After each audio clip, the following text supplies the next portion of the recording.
Howdy, howdy. Hello, everyone. Say hello, Steve. I waved. You're supposed to say hello, Steve. When I Hello, say Steve. Okay, there we go. That's better. Hey, everybody, welcome aboard.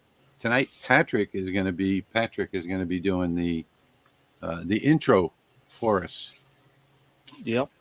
Are we going to do our normal? Like that's Steve, the hobo with wood. And that's Patrick. That's Rich, Louisiana Hobby Guy. We can if you want to. So, all right, that Patrick with Light Source Engraving. Well, and that is Steve, the hobo with wood. And that was who? Rich, the Louisiana Hobby Guy. Welcome, everybody. And now we're going to turn it over to Patrick. So, Patrick, all right. go. All right. Okay, guys, we got a great show coming up tonight.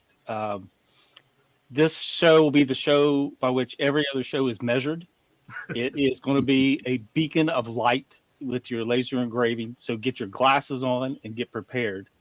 And as soon as I finish up the rest of the intro, we will let the games begin. And that will all make sense shortly. I promise. All right, so Patrick, tell us what you've been up to. Now, it hasn't been 2 weeks since our last live stream because we just did one last Saturday night. So we haven't been up to a whole lot. But Patrick, tell us what you've been up to for the last week. Basically doing jobs that are making some money to pay the bills. I see something new in the background there. Let's see. Are you talking about this side? That side? Yeah.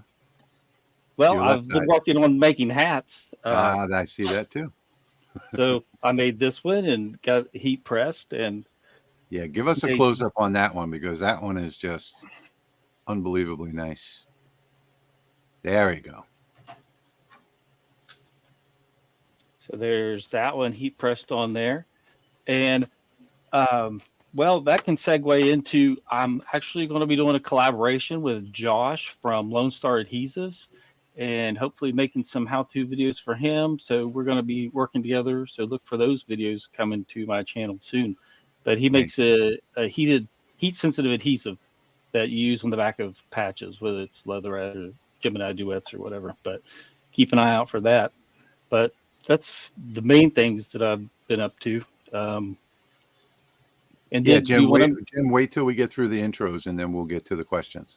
Sorry, go ahead. And did we want to mention what we're doing with this show and the format of this show? Yeah. That we're going to try to go back to our basics and give you guys easy designs that are free that will be available on the Laser Makers Realm website for you to download. So in a timely manner. Yep, you'll be able to go to one link and get files that we either demonstrate, make live on stream, or at least have samples prepared to show you on camera. But that is what we're going to be doing tonight and moving forward. And what are you doing this week? What am I doing this week? It's right there behind you on your left side. Turn to your left. Oh, you want me to show my demo? All right. The first, let's see, I have a glasses stand, which is very handy. So this is the version that fits on a 12x12 piece of plywood. So if you have a 12x12 and a diode laser or whatever type laser, but that's a 12x12. That's the one I'm going to be making. Then I have a second version that will use a standard 4x4 mirror tile. Sorry, it's a little fingerprinty. But like this one, I have my readers, fiber, diode, UV, and then, of course, I put a little encouraging message that says, "I'm beautiful and people like me." So that is very important to have while you're checking yourself out in the mirror. And then the third version uses mirrored acrylic at the top. So it's that's a good idea. 2-layer and has mirrored acrylic. So then you've got a nice big piece of mirrored acrylic there, as you can see.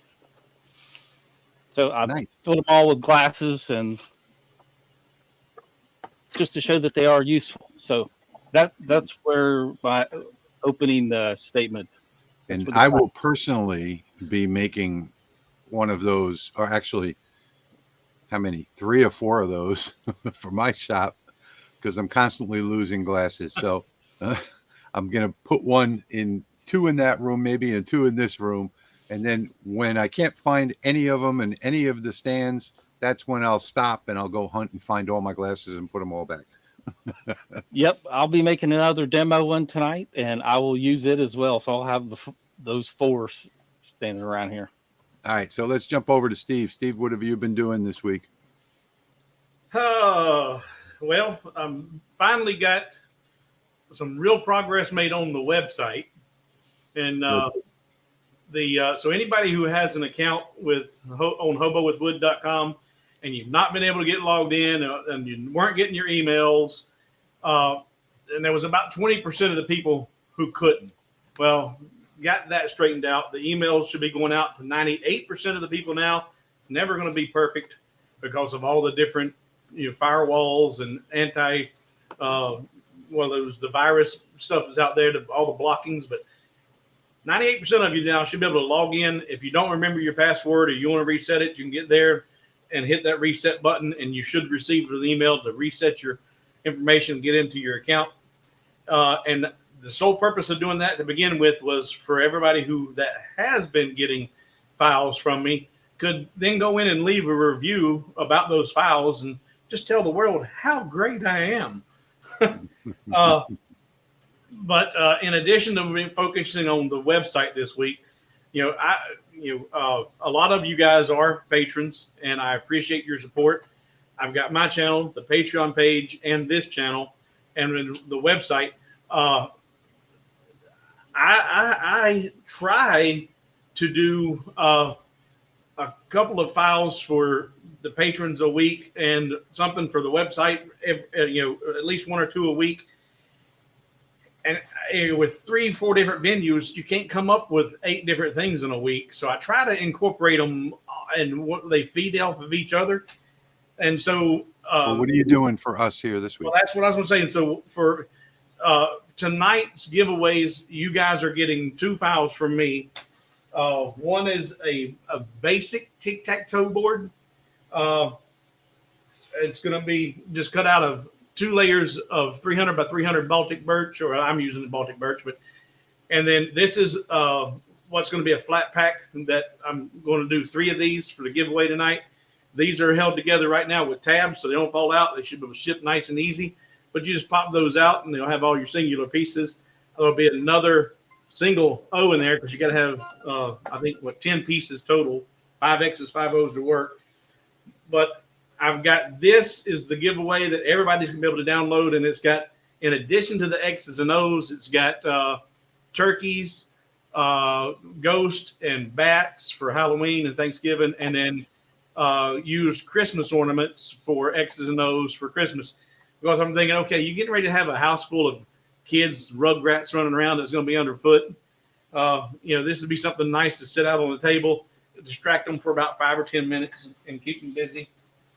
But in addition to the tic-tac-toe, there is a basic checkerboard.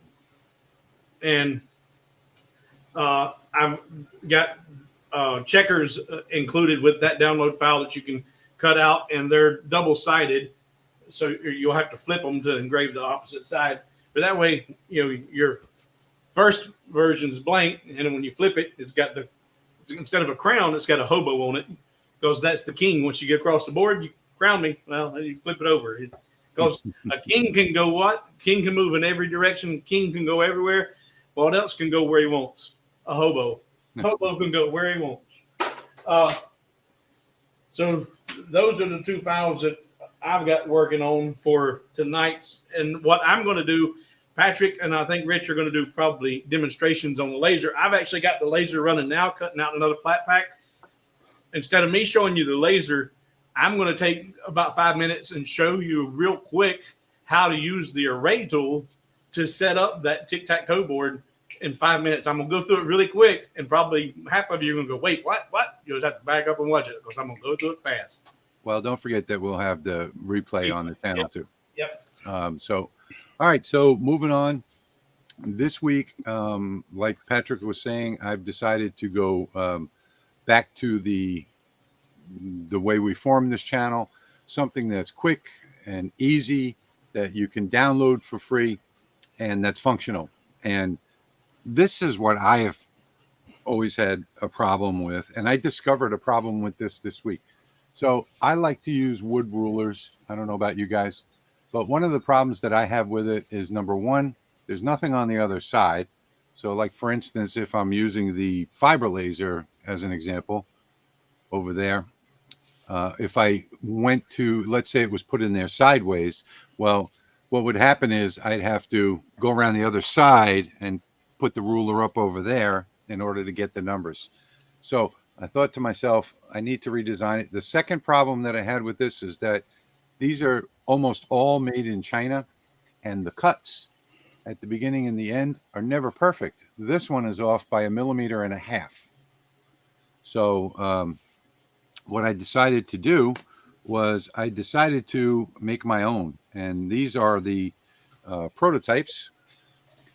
So you can see that it has a all the way up to almost 300 millimeters. I'll explain why it's not at 300 millimeters, and it's double-sided. And then while I was doing that, I decided that I was going to make one in standard. That's almost 12 inches long, also double-sided. And then when I did this prototype, I thought to myself, I can't really see those numbers that well. So I redid it and I put my logo in there. And I redid this with larger numbers. So this is what you're going to get this week. This one is also double-sided, so you can use it either way. And these files are all going to be for free. And these may look really basic and easy to do, but if you don't account for the kerf, and if you don't cut them out just right, you're not going to measure properly. But on these, I know you won't be able to see this on camera. Let me just do this. Maybe you can see this, probably not, but you can see that. Let me see if I can see the 10 is right exactly on 10. So yep. It is an exact measurement, both millimeters and inches, the perfect measurement. What I did on the for the kerf to allow for all lasers is I did the measurement with about a 0.01 kerf, and that'll work on everything. And you know, the difference that you might have, the slight difference that you might have, is not as big as you think it is, but it won't get exponentially worse. You can get all the way out to 280 millimeters, whatever the case may be, and it's still going to be spot on. So I've eliminated the problem with these made in China ones by doing a made in the USA one that is easier to read, about the same size, you know, in about the same size in bulk, and more accurate. So that's what I've been doing this week, and I've been doing a lot of other things too. I'm trying to get into a new building. I'm waiting on some building inspections to come back so I can move out of here and expand, and be a lot easier to make videos with, you know, different rooms set up for different things, and you know, fishing this morning and some other things. So that's what I've been up to this week. I will have, and I guarantee you that I'll have, by the end of this stream on lasermakersrealm.com, we will have these files ready for download. In fact, it's already ready for download. All I have to do is go to the next room and hit publish. And Lewis just became a member of the channel. Or I'm sorry, Lewis just donated $10 with a super sticker. Thank you, Lewis. And I also wanted to say hi to everybody that's out there tonight. I'm also going to be running a demo and showing you some tips and tricks in doing this. Oh, let me just, one other thing real quick. On these, some of these, let me see where they are. Some of these that I've done, because I'm going to do a whole bunch of these I have a whole lot of scrap. I have like a 3-foot tall pile of scrap wood. So I'm going to do a whole bunch of these different rulers, and I've already got people that said I want one. But you notice I didn't do both sides. I only did one side. So the reason for that is very simple. I saved the piece that I cut those out of. And if you're using, and this is it right here, so I can take and put 2 at a time into this piece. The reason why it's only 2 at a time is, like I said, it's all scrap wood, like you see here. So I've got a whole pile of this that I'm going to use up functionally. And I can always take this, because I'm using the Lasermatic behind me, I just take this template, and I know it goes this way right here, and I just slide this up into the top left corner, and then I can run the other sides at a later time. So I'm knocking these out pretty fast. I have a couple of tips and tricks that I'll share with you. When I actually do one, I'm going to actually switch over to the laser. I've got one set in there right now. All I have to do is turn the laser on and run the job. And I also have, let me see if I can bring the picture up just to show you the, let's see, where is it? Here it is. This is the picture of my screen. That is the template. I'm not going to be sharing the template. I'm going to be sharing the SVG files and the LightBurn art library of these 2 files. And the reason for that is because all different lasers have different origins. So if you're using a CO2 with the top right origin, then this is not going to load properly. So that's why I've done it this way. I'm not doing the LightBurn template. When I sell files in my online store, I usually do 3 templates, one with each different origin. But you've got to be careful when you load a template and make sure that it was created on the same laser that you're using. So if you're using a Lasermatic, it's bottom left. If you're using an Xtool, it's top left. If you're using a CO2, it's top right or top left, one or the other. So you never really know where those origins are. If you happen to get a LightBurn file that comes out backwards and upside down, well, then all you have to do is press Control A on your keyboard to select everything that's on there. And up at the top of the screen, hit the mirror button, either mirror left and right or mirror up and down or both. You might need to do both, but you can fix them. It's just not easy for the average user that doesn't know what to do when they load it and everything's upside down and backwards. So that is the reason why I'm doing just the SVG files. If you use the SVG files, they are ungrouped. So just keep that in mind. And if you use the LightBurn art library, that one is ready to use. All you have to do is set your speeds and your powers. So that's about it for me. I haven't done a whole lot this week. I've been dealing with a lot of other things that are going on, trying to get this building worked out and doing other things around the house and so forth. But I've already got a bunch of orders, of course, for free from my kids, my grandkids, that want these rulers. So I'm going to be batching out a whole bunch of these. I can't ship them, so I won't be doing a giveaway because there is just no way that this thing, if I put this in a padded envelope, I can promise you that the mailman will fold it the wrong way to put it in your mailbox and they'll break it. So, and these really should be made out of oak wood, but I'm making them out of plywood. Just be careful. If you break it, I'll make you another one. That's what I tell my grandkids. So thank you, Chad, for that $5 donation. We really appreciate that. I did not. The envelope went out Monday or Tuesday. I think it was Monday. So SFW is asking building tour. Well, I can't give a tour of the building until I actually own it. But it's nothing big. It's an old 70s brick, cement block and brick building with a metal roof, 2,000 square feet or whatever it is, 1972, something like that, with 5 different rooms inside. and I don't. I'm waiting on inspections to get insurance. Here in Louisiana, it's almost impossible to get insurance.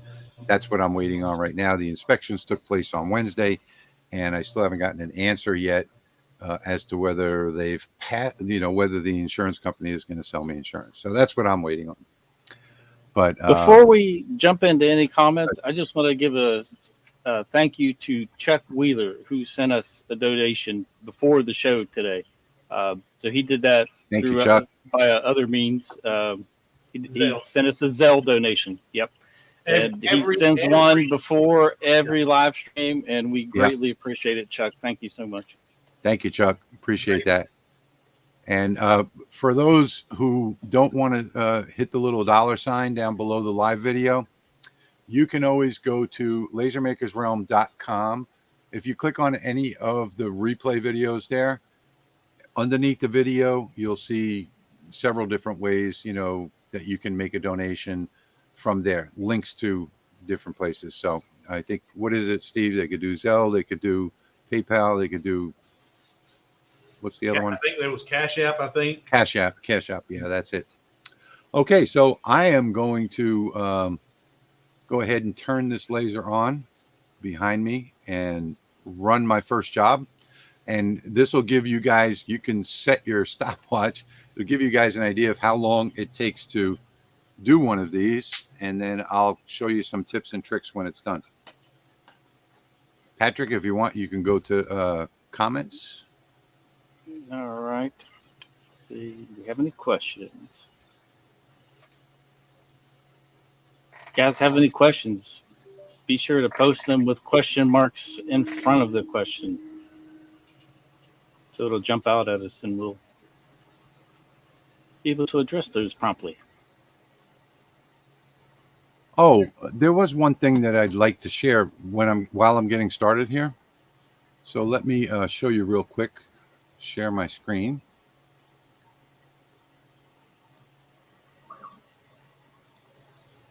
Okay, can you guys see that? Yep. All right, so what I'm going to do now, I've already cut this one out of that piece of wood that's there on the workbed. So what I'm going to do is just select it. I'm going to press Control and the letter D to duplicate it. And I'm just going to move it down with my mouse keys like that. That's all I'm going to do. I'm going to delete this one right here. And now I'm ready to burn this project because this was still in the spot from the last one that I cut out. And when I get done, I'll show you guys what the results are of that. Scott, thank you for the donation. We appreciate that.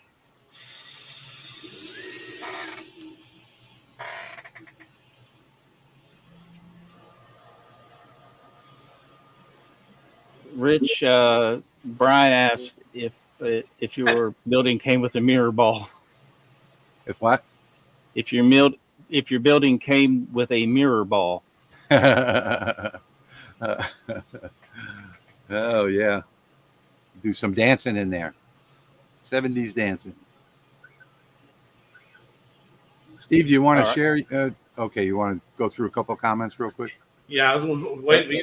In fact, you was doing your demo, and then Patrick was going to do a demo. In fact, you guys in the comments, just let us know if you even want to see how I do the array tool.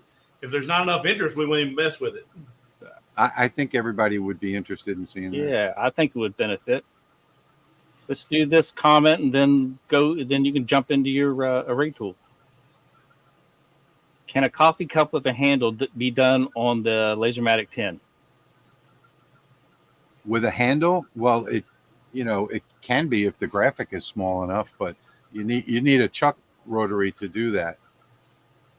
So on the new Lasermatic 10 MK2, if you don't already own one right now, if you were to order one right now, yes, you can, because the bottom of it is removable and it comes with a chuck rotary. Yep. Yeah, just the roller rotaries. It's difficult to do cup with a handle.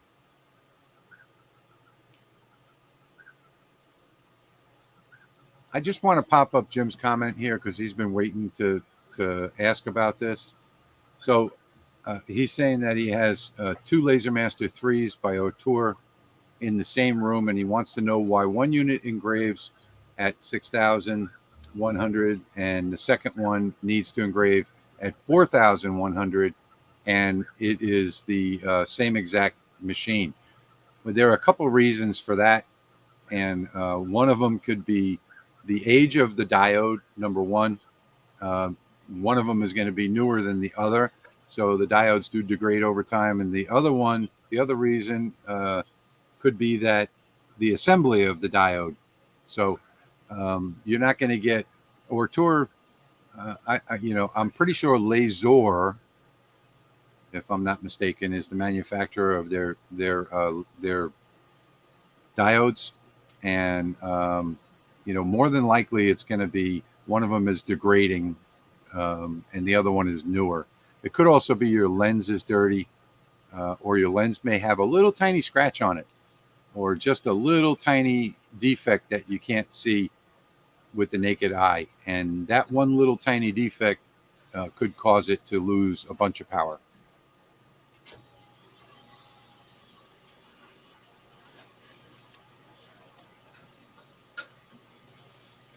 Let's see.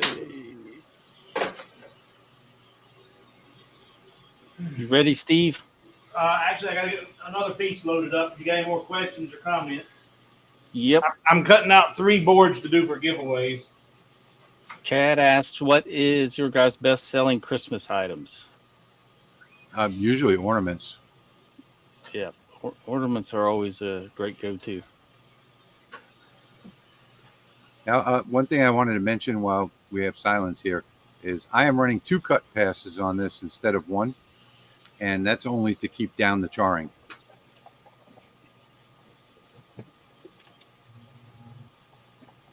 Thank you, Tony. Tony just donated $20 to the channel. Thank you so much for that donation. We really appreciate that. And Rich, Yep. I buy a lot of this Baltic birch. I go through probably, I looked at my purchase history. It was 10 cases of 45 in the last year. Yeah. And I got my first case in this last week. They ain't a straight piece in this box. 45 pieces, and they all crooked as a dog's hind leg. Yeah, So that happened. guess what I needed? Your hold downs have saved this box. So those 3D printed hold downs that Rich has available, if you've got any more wood, they can make it happen. Definitely. Okay, I was asked, what fiber laser do you have? I'm planning on learning one to engrave pistol slides. What power would you suggest? I have a 50 watt, a 60 watt, and an 80 watt. And soon I will be doing a video on upgrading your laser source. I'm going to upgrade the 50 watt to a 120 watt. But for just general engraving of pistol slides, a 60 watt is more than sufficient. You will not have any issue. You can do it with a 50 watt, but I wouldn't go any lower than 50 watts. And Patrick reason being is because with an 8-inch or 200 millimeter lens, you're going to be able to fit pretty much a whole slide under there. And if you want to go larger and you want to use your 300 millimeter lens to do engraving, you're going to want that little extra power that a 50 or 60 watt would provide. So, and both Patrick and I just got these in the shop. Patrick and I just got the 60 watt MOPAs. Okay, so I've got this finished. Let me talk about I told you I was going to give you a couple of tips and share with you how I did this. So let me get this one off.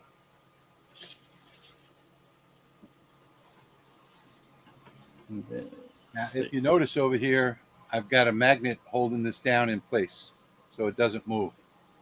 This is the standard ruler. So I had the right edge of the ruler cut off.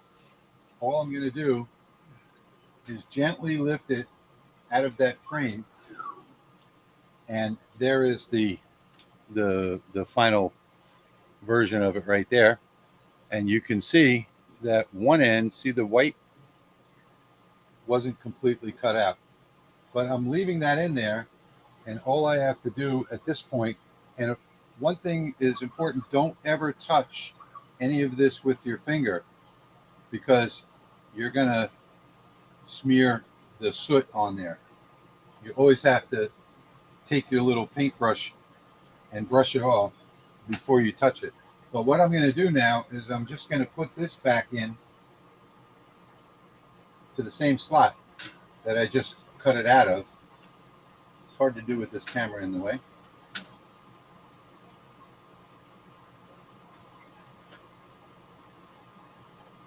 Just like that. Without moving that piece that's in there. And I'm just going to start the job over again, but this time I'm going to go to my cuts and layers and turn off the cut layer. Okay. All right, Steve, I think you're up. All right. Well, I'm ready. Let's see if I can figure out how to do all this sharing correctly. All right. Present arms. Share screen. Entire screen. And this one. Share. And LightBurn. Okay. So the only reason I think this is really handy to do is because if you're not familiar with using the grid array, the array grid, this is a really easy project to do and get some practice doing it.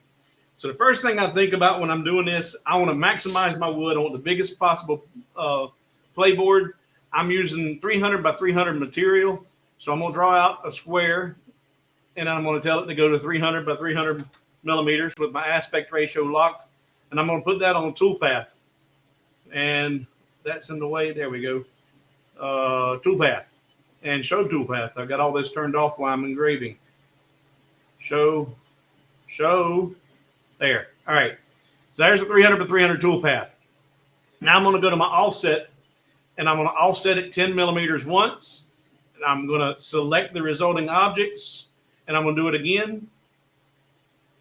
And now I am going to take that middle one, put it on a cut path, and that's going to be my board that I cut out. And now I need to put in the 9 squares for my tic-tac-toe. And I want it to have a 10 millimeter border around the edge and the vertical and horizontal lines. So this inner toolpath I just created is where my 9 squares need to go. And if I look up here, I have a 260 square, 200 millimeters, 260 millimeter square to do that in. So I'm going to draw out a single square. Don't matter what size it is, because I know it's 260 millimeters that I have to put it in, and I need 2 10 millimeter vertical spaces between them. So that's less 20, so it's 240 millimeters, and I need 3 squares. If you're not good at math, and Rich taught me this a long time ago, this is a big thing a lot of you may not know. Go up there to your width. And we know I got 240 millimeters to work with. Just do your math, your calculations right here. 240 divided by 3.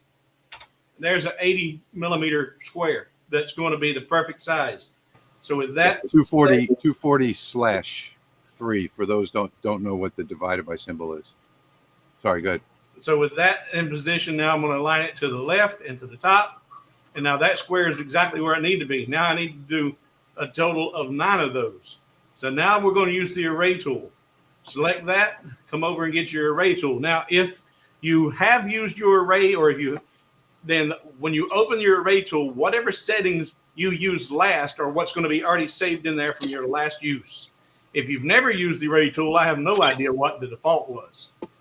But what we're going to do is we're going to go to our X spacing and put a 0 in there. We're going to put a 0 in our X and Y spacings, just so we know that we're all starting from the same place.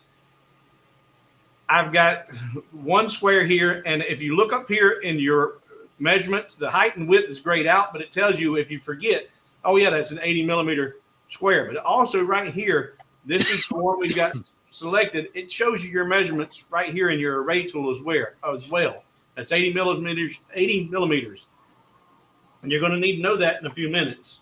But we want to do how many columns we need to do, total of 3 columns. So you tell it 3 columns. And then right here, I just told it 3 columns, but you don't see 3 columns. because I've got selected distance from center to center instead of padding between the edges. And put that back to 0. There we go. Because when I changed that, it changed that. All right, so we got 3 columns with 0 X and Y spacings with padding between the edges. Now we need to do 3 rows. That just gave me 9 squares, but I don't have my spacing set up like I need to. And we wanted 10 millimeters between those. So you just come back to your X and Y spacing and say 10 millimeters and tab over 10 millimeters. And now that just put all the squares exactly where they need to go. Now, if you notice right here, I've got my reverse direction turned on the verticals. If yours are going in the wrong direction, that's what that's for. Reverse direction. You can switch them and change which direction your array is going in. All right. Now that I've got that set up. Oh, I just undid that. Can I go back? Nope. Let's do it real quick. 3. Not 31, stupid. 3. There we go. Done. And say, okay. Now that's set up and it's ready to cut out. But if you're doing your tic-tac-toe board, you need X's and O's, right? Well, all of these squares right here are waste. So you don't want to waste that. You're going to use that to create some of your pieces. You need a total of 10 pieces, 5 X's and 5 O's, and we only got 9. So you're going to need this piece of scrap to do your 10th one. But go into your text tool, select you an X, select it, put it in that first square and center it up. And I'm going to make it bigger until it fills up that square a little bit. And looks like I want to do 60 millimeters just for looks. Now we're going to use the array tool again, but we're going to use the other part of the array tool. We're going to do distance from center to center instead of padding between edges. Now, remember, our square was 80 millimeters, and we have a 10 millimeter gap here between them now. So from center to center is 90 millimeters. So if I come in here and I tell it I want, in fact, that's defaulted because that's what I did once before. That's how that's figured out. I'm going to do 3 rows of that and 3 columns down, 3 rows down. So there you just created, and those are in the perfect position because that measurement right there, the X spacing was the width of the square plus the distance between them, 90 millimeters. And now those are in perfect position, but I don't need all those X's. Golly, I keep doing that. 3 and 3 done and okay. And I'm trying to, and now just select that, go to your text tool, backspace that out and make it an O. Backspace it out, make it an O, not that. Make it an O. Make it an O. Backspace, make it an O. Backspace, make it an O. And now you'll need to do one more of those on another piece of scrap material. And that quick, you've got the beginnings of your tic-tac-toe board. Now what I'm doing and what I'll have be shipping out is I'm going to select that tool path again of the 300 by 300 and the 290 first cut. And I'm going to hit Control D, duplicate it, move it over here. Come on, cooperate. And I've got a duplication, so I'm going to grab all of them now. But you know what? Undo. Undo button is your best friend on LightBurn, guys. And redo. And undo. There we go. Those are singles now. Now I can hit Control D and go ahead and group them. And now that they're grouped, move that group over to the side. And now I can cut that out, and it's ready for to glue that grid to this, and you've got a backboard. And if you want to make it more kid friendly, they ain't poking their eye out because your kid's not the brightest one in the classroom, then select that, ungroup it, and you can actually come down here to your radius tool, and we're going to use 10 millimeters again, and just click right there, and click on each node. And you'd have to do that on the top piece as well so that they all match. Click, there you go. And Steve's going at 100 miles an hour, but that's because we know how to do this. But all you have to do is rewatch the video later, and you can watch this whole tutorial again and pause it as you go so that you can follow along better. Yeah, and I don't want to bore everybody to death and already knows all this. And plus, we're trying to keep this to a very minimum time. So, yeah, and plus, you know, if once you get familiar with this, this is how fast you can do that. You don't need to download our free files. You can make your own. But this is a great exercise to get familiar with the array tool. And I want to say thank you to Mike Meredith. He donated $9.99 to the channel. Thank you so much, Mike. Much appreciated. So like I was saying, you can rewatch this if you need to slow it down a bit. You know, Steve was going at hyper speed because he's used to doing it. You know, we're all used to doing it, and we can do these things in a couple of minutes. But if you're just learning it, just come back and rewatch the video. And you can watch one of Steve's videos as well. He does a whole explainer video on how to do this on his channel. So, you know, there's a couple ways that you can rewatch it. So real quickly, I wanted to jump over. If you guys were running your timer, did we pop you'll up see this, that. Did we pop up this sticker? I don't think so. Oh, I didn't see that. Thank you, Tony. Yep. Thank you, Much Tony. appreciated. $20. Thank you so much. Much appreciated. So let me get to the tips and tricks that I was telling you earlier about this particular piece of engraving here, project, whatever you want to call it. Let me go back to my other camera because it'll be easier to show you over here than it will be over there. This, if you were running your timer, it ran out while Steve was explaining. But here is the final project that you saw me do live right here, double-sided. And the thing is, I can't use my standoffs on this project because I'm reusing that template. See the little brown spots, the flash burns? Well, I can't use my standoffs for this project. So what I do is I take a regular bottle of water that you see right here. This is just plain water. And I just spray this really, really hard with this water over my garbage pail. I'm going to do that right now.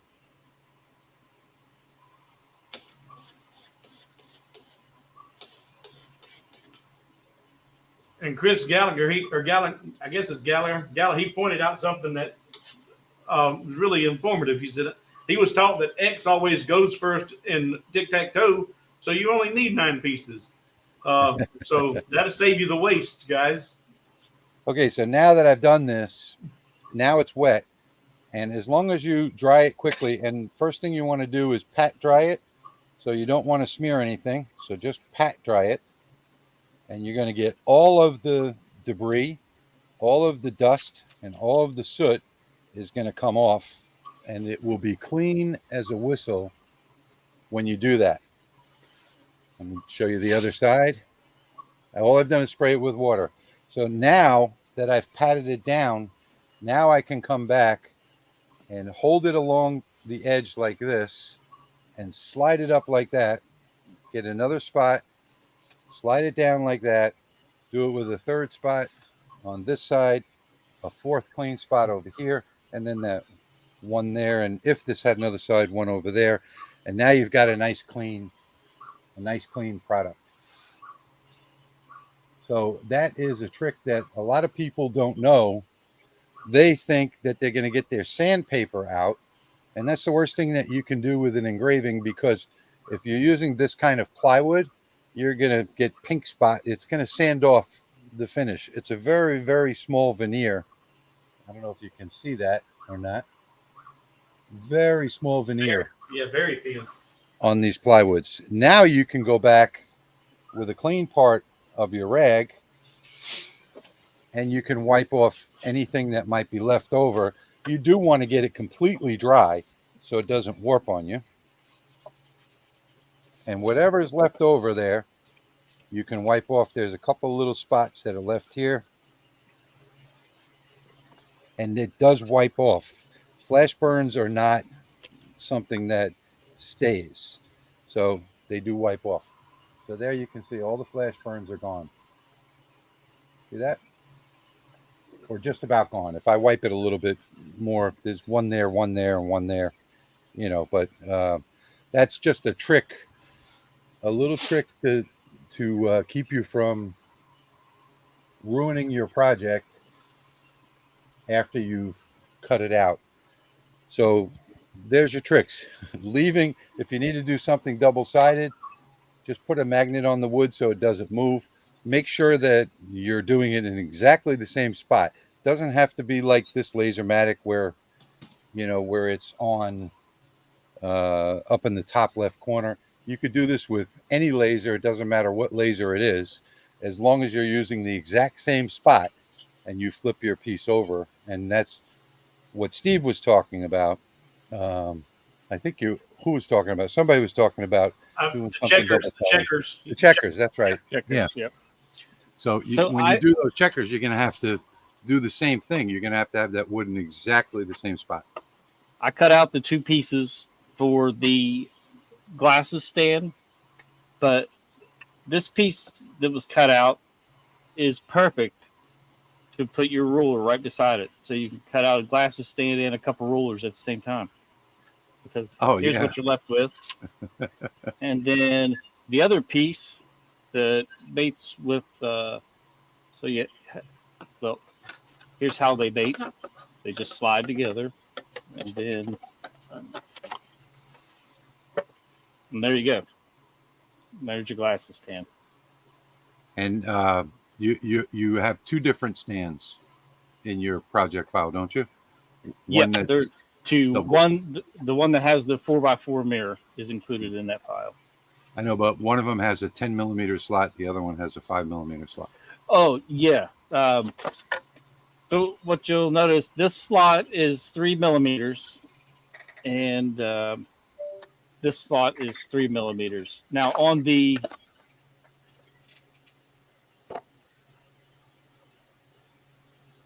piece that has the mirror inlaid, you'll see that I made this out of 5 millimeter plywood. So the slot that's cut out of this centerpiece is actually 10 millimeters to accommodate the double layer. Yeah, it took me like 10 minutes to understand that file. Yeah, so if you need to adjust the thickness, you just want to have, and you're using this double layer one, this one's going to need to be cut so that it'll slide over two pieces of your plywood. So just double the width of it. Just want to interrupt for 1 second. I want to say thank you to Chicago Bob for that $20 donation, as well as Richard. Thank you, Richard, for that donation. We appreciate all donations that come into the channel, and those donations help Patrick and Steve pay for all of the supplies. So we really appreciate that. Thank you so much. See, if we want to go back through the questions, here's now we're going to move to we're at 50 minutes now, so we've got plenty of time tonight. All of these files, Steve's file, Patrick's file, my ruler files, they're all going to be available. In fact, in a moment, I'm going to go into the other office and make that post live on the lasermakersrealm.com, and below that post you'll see a link to download a zip file that'll have all of these files in it. So now I think we should move on to I'm going to go in the other room and make that live, and we can move on to the Q&A. What do you guys think? Sounds good. all right. Here was the first one, I think, from where I left off earlier. How the Atomstack X7 Pro still having issues cutting out product. That question needs to be a little more specific, I think, for us to be able to troubleshoot. What material you're trying to cut out? Are you cutting it in focus? What speed and power settings are you using? So if you could follow up with that type of information, we might be able to help you out a little better. Let's see. Kate's in the house. She asked, can you do coins on your fire laser? Absolutely. Sure can.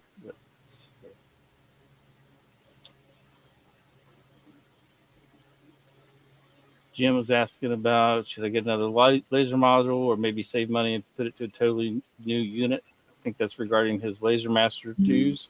Option 2. Yep, I would. I heard a question while I was walking in the other room, Patrick, about cutting ability. And what I talked about earlier, I just wanted to show you while I was there. I grabbed a lens, and if this will come out, if you'll be able to see this. Can you see that little dot? Right Yep. there. Yep, right there. Yep. That little dot. This is from a friend of mine's Xtool, and that little dot will cut your power. That little tiny dot will cut your power by about 60 or 70%.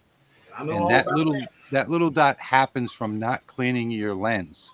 So if you don't, yeah, Steve knows all about what I'm talking about. Yeah, and mine wasn't from a lack of cleaning. Yeah, but yeah, well, that's another issue. But you will get, if you have a dirty lens, you're gonna get a loss in power. I just wanted to throw that in there. And while I was in the other room, I just changed this out for a friend because I had a bunch of these laying around.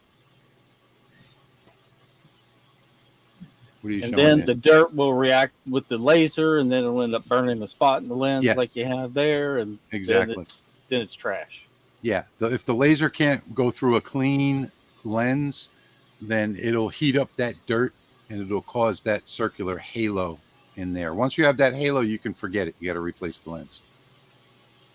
Stuart is asking what you mask leather with. I generally do not mask leather. I do. I use this. This is just regular laser masking tape. Yep. So, I think if I were going to mask it, that's what I would use. Yeah, this is what I use, laser masking tape. And if you do use this stuff, make sure you fold over the edge like I have here when you're done, because it's almost impossible to get a clean edge again once you've cut it off and it sticks back to itself. So fold an inch or so of the edge over so that you have a tab to pull it from.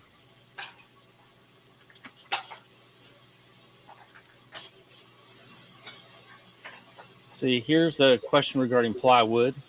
About 3mm plywood have big issues with black charring, and sod tried to change settings and cleaning, but no luck.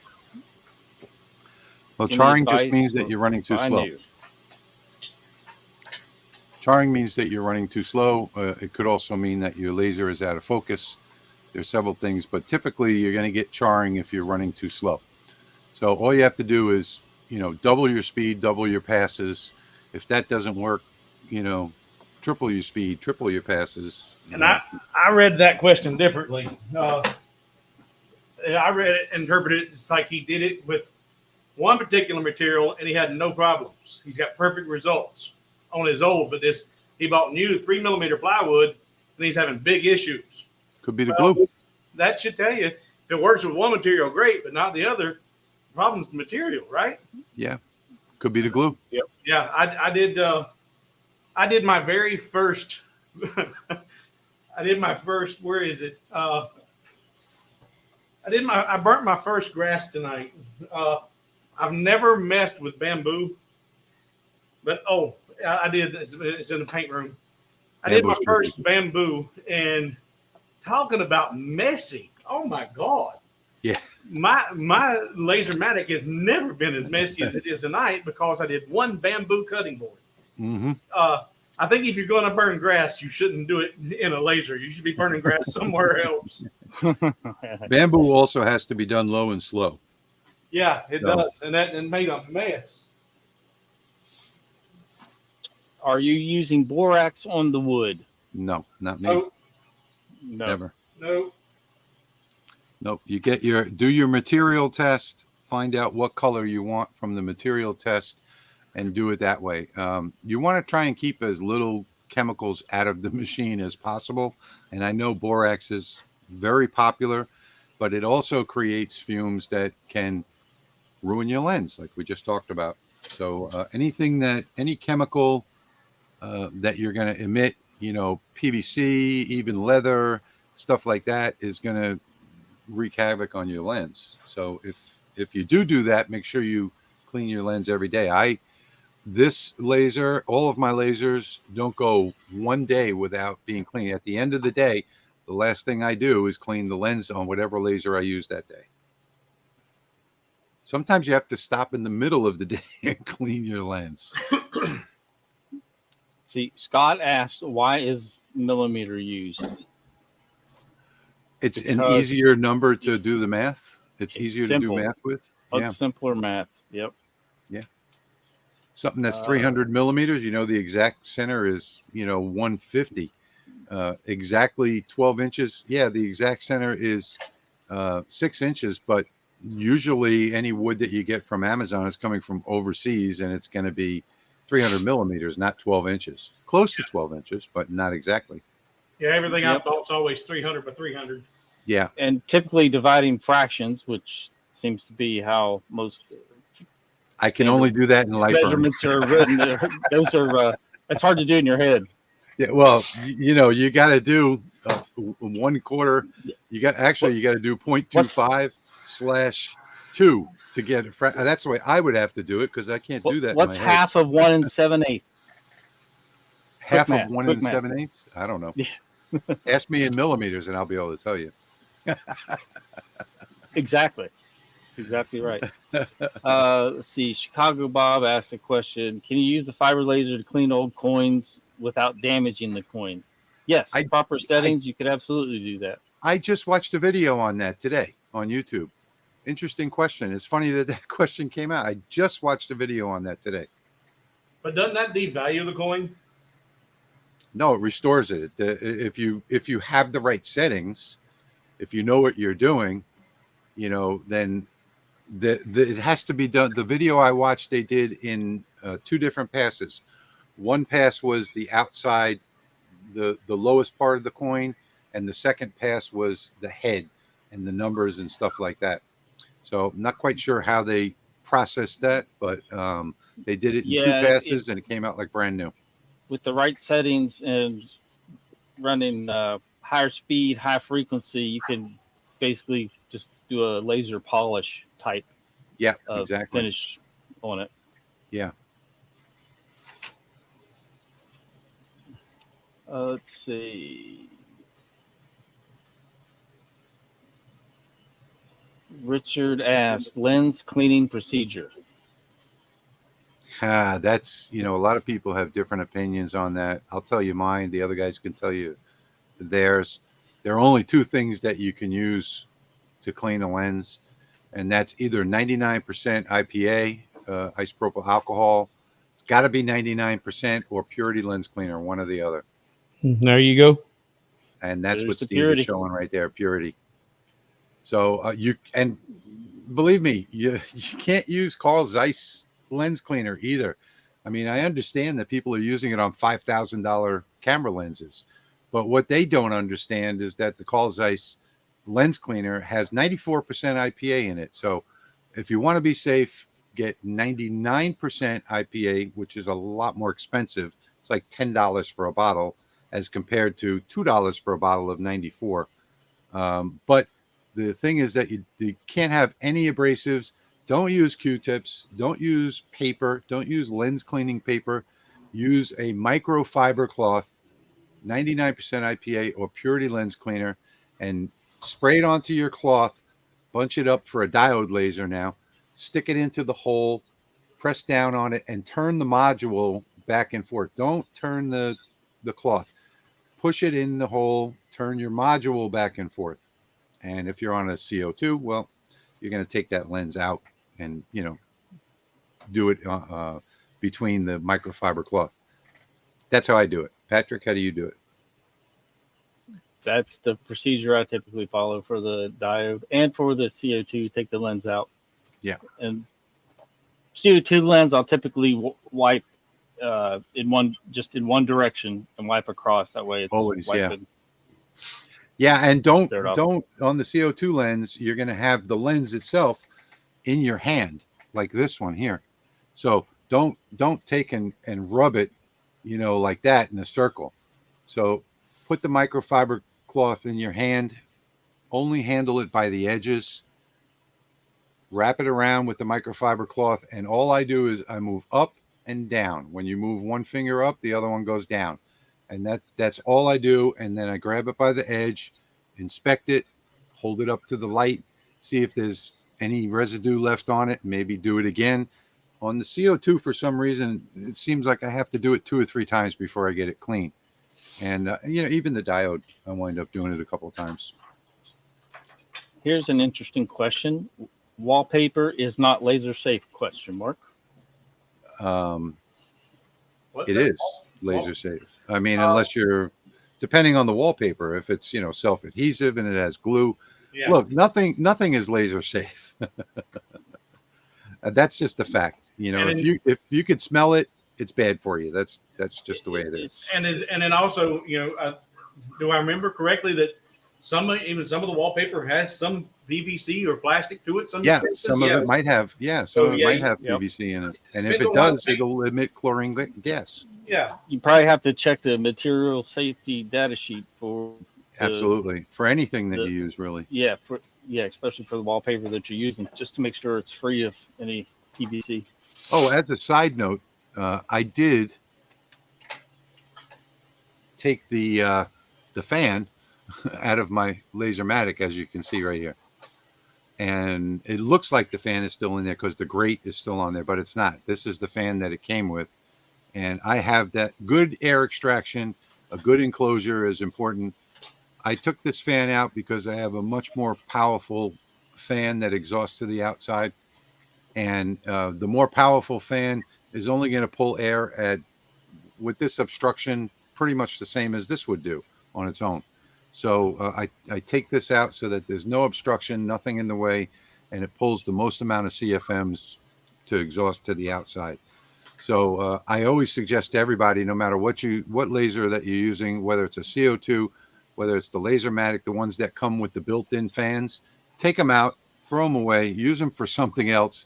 Hook it up to a battery and let it blow on you. Do like Patrick does. Use it to blow across the workspace so that you don't get any residue buildup.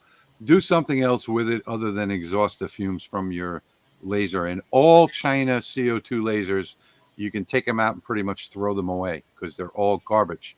This happens to be a good fan, but it's still not enough to exhaust the way I want, where there's no fumes in the shop. So that's why I've taken this out, and I use that fan over in the corner to do my exhaust. Good exhaust is very important. I always forget to turn on my air assist. Any suggestions? Turn it on when you turn the laser on. I forget it all the time too. You can buy an M8 switch on Amazon and hook that up to your power. So you can use the same power that goes to the laser module, tap off of that to an M8 switch, and it'll automatically turn it on and off. I've done it so many times that I've now forced myself to be in the habit of turning that on before turning the laser on.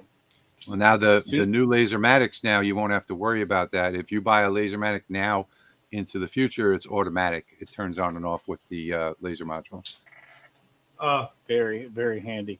And a side note, I stepped on a box and turned a bunch of stuff over, and it reminded me, on the tic-tac-toe board, if you guys want to create the grid just for practice with the grid array, how many, by show of hands, have got odd pieces laying around, cutouts, waste material that are perfect shapes, such as this little ghost? There's nothing wrong with this guy, but that's waste material. You mean like this? Yeah, exactly. The stars you've got, whatever. I've got a bat here. It's waste material. You do not need to create X's and O's. Get you two opposing things, paint one white, one black, and now you've got your X's and O's. And this is with the project or the file you download tonight from LasermakersRealm. It's got the X's and O's, but then it's got the turkeys with an O and turkeys with an X, and that'd be Thanksgiving, and then Christmas ornaments, X's and O's, and then the bats. And I took a tip from, or a trick that Patrick used a few weeks ago whenever I did my checkerboard in the checkers. Man, I've used it, but not used it nearly as much after watching Patrick. Offset feel, good God, is that a time saver. My checkers, be careful with the new version of LightBurn, though, because it doesn't always work. They need to fix that. But I even saved my paper, Steve. Look. Oh, yeah. My paper cutouts. the checkers in the file, zoom in on me there real tight. All right. So I put the little ridges around the checkers so it looks like the checker, And this is the white checker, or white or red, and you flip it, and there's the Hobo. That's the crown. But the black checkers, instead of painting them, I use the offset fill and created just a contrast, so you've got an obvious difference between the two. And then at a very low LPI. Yeah, and and I did the same thing with the board. When I first set the checkerboard up to do the engraving, you see those are done with offsets. You see the lines. Yep. If you did that on a standard fill, it was going to take over 2 hours or longer to do that one board. But with offset fill, it did it in like 15 or 20 minutes. Mm-hmm. So when you download the file, it should be an offset fill. If you're not familiar with it, that's something you want to get familiar with, and the offset fill is going to be your friend. I noticed that when you first showed it at the beginning. Just a quick note: if you have the FTI driver installed on your version of LightBurn, you're going to have a problem with offset fill. I don't know if you do, Patrick, but I know I do, and I know a ton of other people on LightBurn's forum are having problems with offset fill. So if you've got a fiber laser and you've got that what is it called, FDTI or whatever driver installed, that you might have a problem with it. I know Is that 1403 that's out? Yeah, hang on. 02. I think 1403 is the one that I'm using. Okay. And it did the same thing in 02. So that's why I really wouldn't have upgraded this version of LightBurn on this computer here in this shop. But I upgraded it because I was having that problem. And what happens is it turns it into a flood fill. So it turns the entire thing into a flood fill. Yeah, I'm lucky. I've not had any problems. You don't have the FDTI or whatever that is driver. You don't have a fiber laser. So. Okay, so it's only fiber lasers. Yeah, if you have a fiber laser, if you have the fiber version of LightBurn, let's put it that way, until they get that issue fixed. They said they fixed it in 0.03, but I'm still having the same problem. So I can show it to you real quickly if you want to see it. Let's see. So we'll go to... the next question was, where do you get the laser masking tape from? I get that on Amazon. Yep, that's where I've got mine. So this always gives me a problem, not sharing. Isn't that something? There we go. Nope, that's not it either. So, I know what I have to do. I know what I have to do. Yeah, they should have essentially last a lifetime as long as you keep them clean and well maintained. Can you see my screen in general, guys? Yes. Okay, so I'm just going to draw out this circle, put it on any layer, and this is probably going to make a liar out of me, but I'm going to put it into, I'm going to undo that. I'm going to select it. I'm going to offset it, let's say by 1, or let's say by 3. And I'm just going to group these together. And now I'm going to grab something from over here. It doesn't really matter what it is. I'm going to grab this, shrink it down, put it in the middle. I thought I was going to put it in the middle. Put it in the middle like that. And now I'm going to put this layer on offset fill. Okay, so that is the preview of what it's supposed to look like, right? But if I come, well, no, it's not going to, I told you it was going to make a layer. You know what? It could be my layer. It could be a layer issue. Let me, I told you that would make a liar out of me. Let me put this into fill and preview that. No, it's making a liar out of me. It just did it to me today, so it's got to be a layer issue. It could be one of the layers is, well, I'm just going to stop that right now. But I can tell you that I had this problem on my other computer, and I had this problem on this computer just today. And it could be a problem like what Steve had when, remember, Steve, you had a problem with one of your layers? Yeah, that was, and we blamed that on being a laptop, though. Yeah. Let's see. Kate asked, can you cut foam board with the laser? Yeah, absolutely. That's what Then I do all of my prototyping with foam board. I don't remember if we popped that one up yet, but thank you, Thank you, for Kate. the super sticker. And then Andy H has sent $20. Thank you. Thank you, Andy. Much appreciated. He's a long time viewer and a long time contributor. Thank you, Andy. So is Kate. Kate's here every week. Oh yeah. You know, Kate's in my feed all everywhere. Yeah. All right. So we passed a comment from Jim earlier that still stuck in my mind after we talked about that comment. And Jim, there's really not going to be any solution to that problem with two machines side by side. You know, there's going to be some variation from machine to machine, unless you have like a really high quality parts in there. And the LaserMaster 3 does not. So, you know, you're going to have variation. I would go to ortur.tech/support and submit a ticket and get them to send you a new module. That's the only thing I can think of. Sometimes even unplugging the wires and plugging them back in can help. Or you can do like I do. I have contact cleaner that I got from the auto parts store. You could take the wires off, spray them, and then plug them back in, and that might help. There's a couple dozen reasons why it could happen, and we're not going to be able to answer that question here. And then Jack had a question about their Tor 10 watt trying to cut a license plate like yours. Mm-hmm. Then you need to do a kerf offset on it. But he said he did use, and he used the kerf, but he used the kerf that you used. Oh, he used a different laser, so right. You have to do a kerf test first. Yeah. You have to know your own personal kerf. Yeah. Mm-hmm. Yeah. Nobody can use the settings that I use on their laser. I mean, unless you have the exact same laser, and even then, it's going to be close. You know, if Rolly has spare replacement lenses, actually, they do. They do. Had those up for sale this week, sold out, so they're getting more in stock. So just keep an eye on their website. 2 for $19 delivered.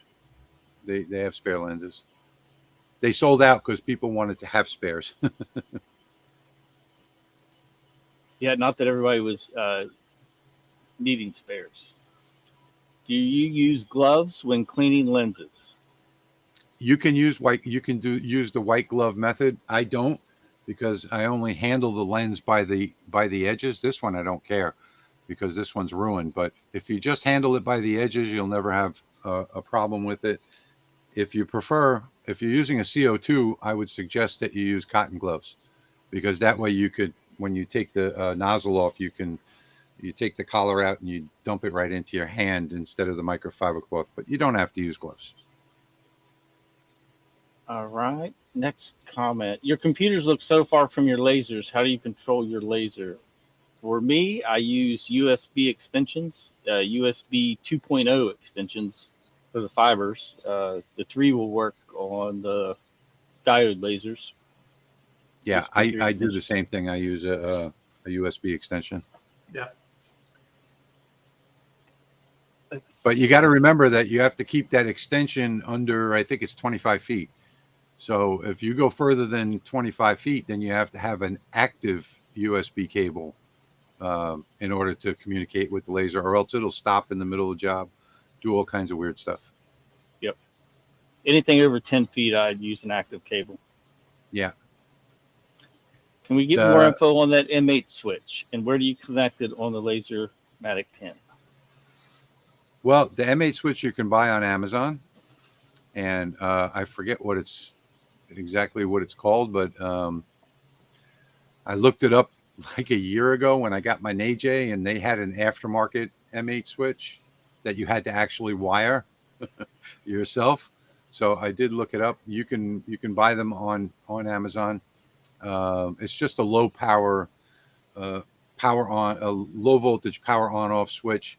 The power comes into one side and to a terminal on one side, connects to a terminal on the other side, and you can hook that up to your positive wire on the control board. So you'll have to find your positive wire. I can't tell you how to do it here in this live stream, but all you have to do is find your positive and your negative. You tap into those, you run the you cut those, run the positive and negative extension to the little interrupter switch, connect it to the right side poles, connect another wire to the left side poles, and run that to the laser or to the cut that you made in the wire.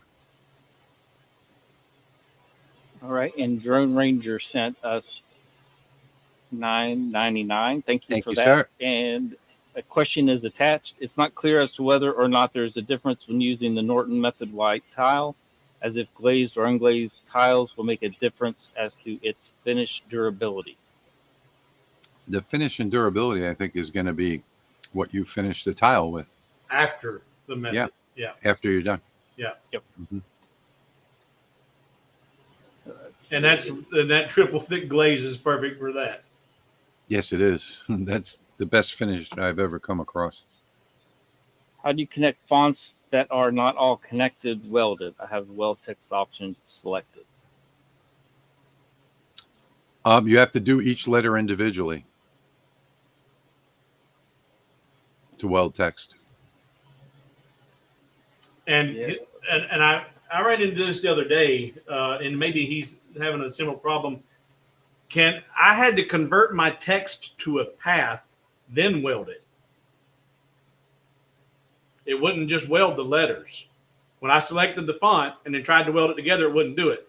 But I highlighted the entire font, converted it to a path, and then welded it up. Now, the problem with that, doing it that way, Chad, is now it's no longer a text, and you cannot edit your text. Right. So make sure you have no misspellings, no punctuation issues, but select the text, convert it to a path, then weld it. You move it together and weld it together. So I just want to pop this up, Patrick. Cliff had a suggestion here. You can get a power strip with a master and switched outlets and plug computer into master and air assist and others you want to turn on into switched.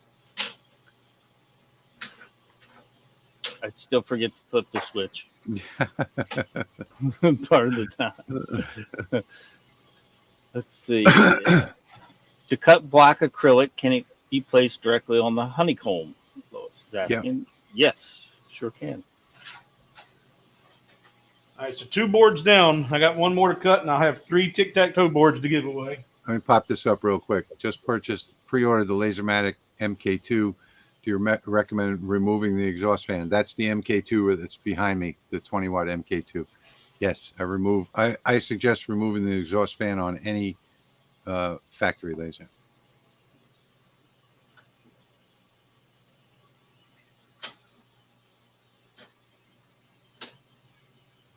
Let's see. Ordered this. Not sure. It must be the Vivo Sun. So I think she ordered the Vivo Sun ventilation kit, and when she took the fan off LaserMaster 10, the fan did not fit. What do I need to buy? A fan? I don't know what that is. I don't know what the Vivo is. Yeah, I'm not sure. I have a 4-inch hose connected to my laser, and that connects to my 4-inch exhaust. In the plumbing arena, they'll refer to them as fern codes, but they're the rubber couplers that connect with the. Oh my gosh, I'm drawing a blank. With the hose? Hose clamp. Yeah, the hose clamp. So you have a hose clamp on your Lasermatic fitting, and then the hose clamp on the fan. I would recommend getting a 4-inch coupler. Well, I know Lowe's does have them that aren't Fern co-branded that cost a little bit less, and then you can get those from Amazon too. I can't get my other camera over to the G-Wick CO2, but the G-Wick CO2 came with an 8-inch exhaust fan that's mounted on the wall. The 8-inch hose goes down to a reduction fitting that's also available at Home Depot and Lowe's, where you can reduce or increase the size of your different hoses. But I did use the exact fitting that Patrick is talking about. It comes with like 4 hose clamps on it, 2 on each side, and you can use that as well. I'm going to try to get a shot of mine here. Let's see. Yep, there it is. Yeah, the one I have has two clamps on either side. Yep, one on each side, and then I have that going into a blast gate. So there's a blast gate, and then into the Lasermatic. And then make sure that you put your flange back on there to attach the fitting to. No, I don't think, Kate, anyone's done a video on changing out the fans. It's really, really simple. On this one behind me, I just unscrewed it and screwed the fitting back onto the back. It's not that hard. And Cliff says turning on the computer will activate your air assist. You don't use the air assist without running your computer, do you? Well, that'll keep it on all the time. I just, on my forum, just had a long discussion, it's like 3 pages long, from a guy talking about a problem with his air assist resetting the laser. And what you want to have on every air assist is one of these. So all you have to do is cut your air assist line and put this on. This came from Patrick. So this is an air control valve. You cut your line, you put one line in one side, one in the other side, and then you control the volume by turning this knob on the top. You always want to run your air assist no matter what project you're doing. Doesn't matter what it is, whether it's cutting or engraving. When you're engraving, you run it on low or maybe half. Turn this to half. And when you're cutting, you turn it up to high, especially with these little ones. You need to have it on high for cutting. But I do that on every laser that I have, has that particular valve right here, even my big CO2 in the other shop, because it doesn't have the wind and blow feature like the more expensive ones do. It's either on or off. So I always do everything with air on, and I have this inline on the hose. And Chad had a follow-up. Chad, just want to make sure we answered your question completely. He asked again about, he said yes, well, I was right about his problem, and he wanted to know how do you move the text. Chad, just if you didn't get the answer you need, send me an email and I can follow up with you, but hopefully you got the answer you were looking for. Yep. All right, what CFM, I'm just going to go to this comment right here. What CFM inline fan do you recommend on a 4-inch? I don't know. I'm not a HVAC person, so I don't know for sure. But I can tell you that there is almost no difference between that big 8-inch one over there and my 4-inch one over here. So not a big difference. And that one, I believe, was 450 CFM, and this one over here is like 275. It also depends on how far it's got to travel too. Yeah, there's all kinds of variables involved. If you're not using metal ductwork, if you're using flexible hoses like I use, every one of those little ribs reduces the amount of CFMs that fan can pull. But I really don't. That 200, I think that one's 210, if I'm not mistaken. The one in the corner over there. AC, and that one does just fine. AC Infinity makes a nice inline 4-inch that has an adjustable speed control and nice long cord for that speed control remote, so you can turn it on and off, and you don't have to get up, and you can have your fan like. Speaking of that, far away. So check into one of the AC Infinities. And we are coming up on 90 minutes already.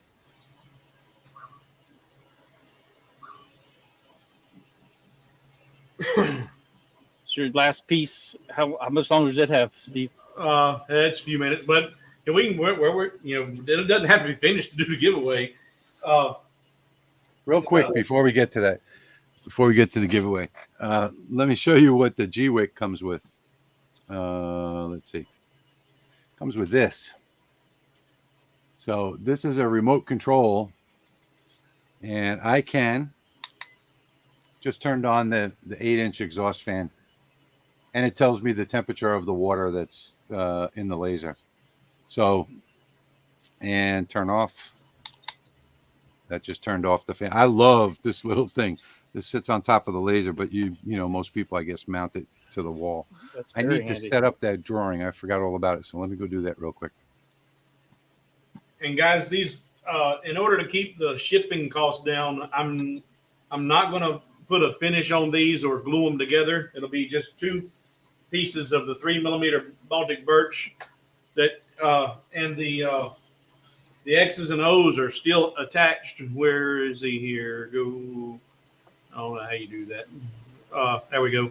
So the X's and O's are still attached to the grid, but they are only attached with 0.5mm tabs. So they'll just flex and pop right out. But that'll come like that, and then the backing board will be separate too. I'll have those in one big envelope or small box that'll come to you.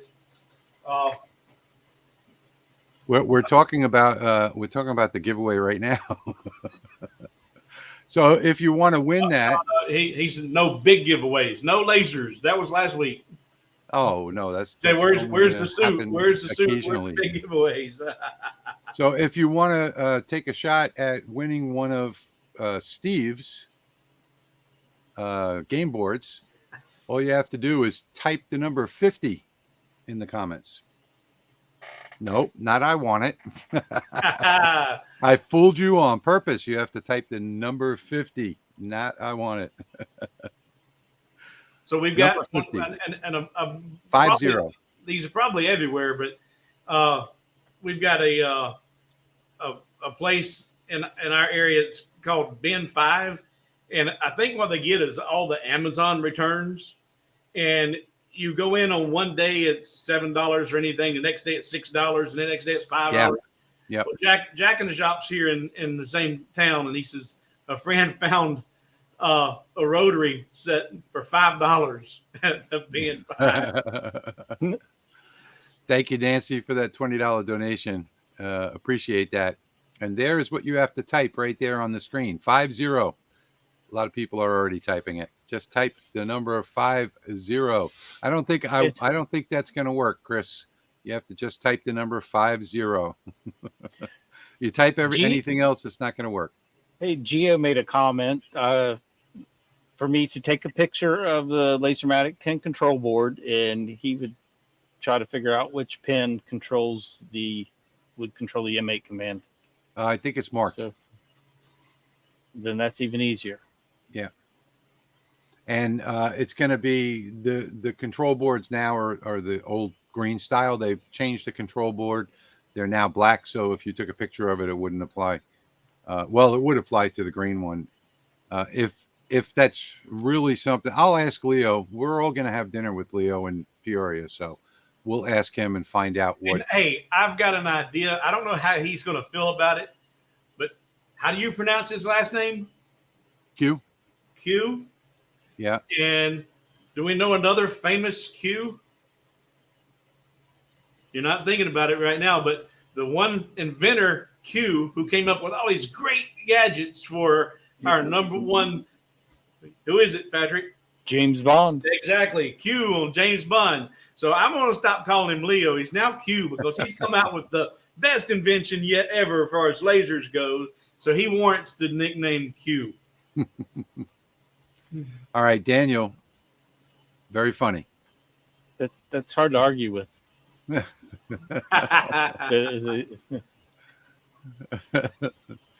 All right, let's see. We have 62 entries so far. So keep typing that number 50. I'm sure that more than 62 out of 130, that's less than half of the people watching. Still, I mean, it's not that big of a nice Steve, thing. yeah, but show them again. Show them what they're typing the number 50 for. I think that's a nice giveaway. It's and it'll be double-sided. The biggest thing about the tic-tac-toe thing is it is a great exercise to learn how to use that array tool. Yeah. So there's the front, and then of course that'll be you pop out those, and then the back is personalized Hobo, made in Redneck Central. So that right there is what makes it worth having. And that's 2 layers for people that think that, Yeah. Two separate layers. Yeah. Yep. So I think that's a nice prize. We should have more than let's see how many we've got now. 66. Not only half of the people are entering. Type that number 50 right now. I would hope that the other Don't make me do it. other half of them have their own lasers. They can make their own. Yeah. And and I want them to do that exercise. And here it is. Glued up. In fact. Yeah, that's a better way to show it. Yeah. Yeah. Do you care if I show what I did for my patrons, my gold patrons? Go ahead. This, and as I said earlier, guys, I try to incorporate all of my channels and all my projects. So I've got a basic checkerboard that you can get tonight for free, a basic tic-tac-toe board that you get tonight for free. But for my gold level patrons, I built this. This is a box with the lid that's got the checkerboard, and the lid lifts off and flips over, and it's the tic-tac-toe board, and inside is storage for all the pieces. So that my gold patrons got that for free this week. Show them the pieces. Oh well, I did. We showed them earlier. All the different. Yeah, I must have missed that. These are in the free file. The ornaments, the O's and the ornaments, the X's. Well, tip the box up so we can see inside of it. There we go. There you go. I just don't want to dump them out everywhere. But you got turkeys, and then ghost and bats, and the checkers are in there. And remember, you can cut out anything you want for every holiday as well. Mm-hmm. But and the one thing about tic-tac-toe is it really is an important thing for kids to learn to play, because you learn strategy, you learn and 98% of the time if X's go first, X's wins. But they have to figure that out and figure out there's only a couple of moves that you almost can't be beat at. And in another upcoming stream, in fact, I'm working on the file right now, and Steve was the one that lit the flame in my brain. I'm working on another file that looks actually store-bought. It's a game. I'm not going to tell you what it is yet. It's going to be a surprise for another live stream. The guys are going to know what it is, because I think maybe all three of us should make it. It's just that I know all three of us will want to make it, because it's that fun of a game. It's going to be a quick and easy file, and it will be in another live stream. Maybe we should do one live stream just games. Sounds good to me. All right, let's see where we're at on that giveaway tool. We are at 71. So we're going to call it. I'm going to call it now. What do you guys think? That's fine with me. Because we're at our 90 minutes here. Yeah, and while you're getting that ready, my video I'm dropping tomorrow on YouTube is not going to be about lasers and laser engraving and LightBurn. I've had so many of my patrons and so many people have reached out to me, and we get this question a lot. We've had it here several times. What do you sell this for? How do you value your product? And it's going to be business. How do you price that product? That's tomorrow's video on YouTube. All right, Steve, are you ready? You got a pencil ready to write these down? I got a pencil. Am I ready? I can't write. Right. Open notepad. Hey, you know what? Thank you. That's exactly right. Because I won't be able to read. You think I'm kidding, but after my stroke, I have no control over my hands. All right. Count me down. Okay, hang on one second. Steve, how many are we doing? 3. Okay, so we're getting ready to draw the first one. We've got 72 entries. And here we go. Are you ready? 3, ready. 2, 1. First one. Drum roll, please. And there we go. B. Gilroy, 66. Hold that right 1 second. That's okay. I'm going to leave it on the screen.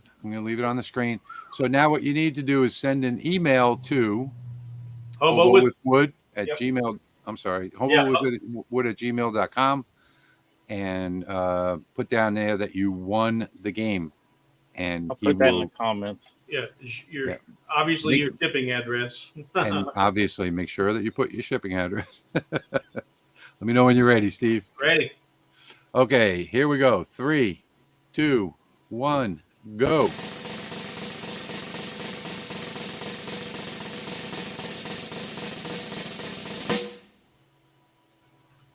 Winner number 2 is Cliff Parker. Congratulations, Cliff. You won a tic-tac-toe game. Cliff Parker.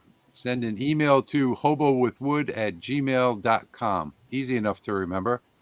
And let him know your shipping address and that you won the game. And the next one? Okay, here we go. 3, 2, 1, go. Next and final winner is... No. Patrick, cut that out. I never win anything. Are you kidding me? Okay, no, well, you're not getting it. You got a nice I want it coming. 3, 2, 1, go. That wasn't nice. Of course. Chad Fisher. Hey, Chad. Yay, Chad. All right. Now, one important thing, guys. I didn't know this till today when I went to go research shipping costs. Monday is a holiday. The post office is closed Monday, so it'll be Tuesday before I can get there and get stuff out. So I'll get these out Tuesday, and get me your email before then, and they'll be in the mail to you Tuesday. Yeah, and one thing that we should probably say is that if you don't email by a certain time, that you lose the prize, because I get so many emails every day. I'm sure you all do too. That we got to put some type of time limit on it. I know I'm going to do that in my future ones. Yeah, just do it right now. As soon as just send me an email, name and address, and it's over, done. Well, also make sure they're in the USA. Yeah. Oh yeah, got to be USA only, guys. So if you're not USA, let us know now so that we can draw one more. And I just wanted to repeat that all of the files that you saw tonight are going to be available on the thelasermakersrealm.com website. It'll be the top blog post. When you click on that blog post, you'll see this video. Right below that, you'll see a zip file download. It's already there, and it's ready to download right now. No waiting this week. And if you're a gold level patron, you already got this. If you're not and you want to be, go for it. But this will be on hobowithwood.com, and you can buy this whole big package. Yeah, all of our information is down there, scrolling on the bottom of the screen. Our YouTube channels, our website addresses, and that's about it for tonight. So I want to thank everybody for being here, and we will see you all again in 2 weeks' time. Two weeks, Saturday night, same time, same bat channel. I've already got Brian's email. Thank you, Brian.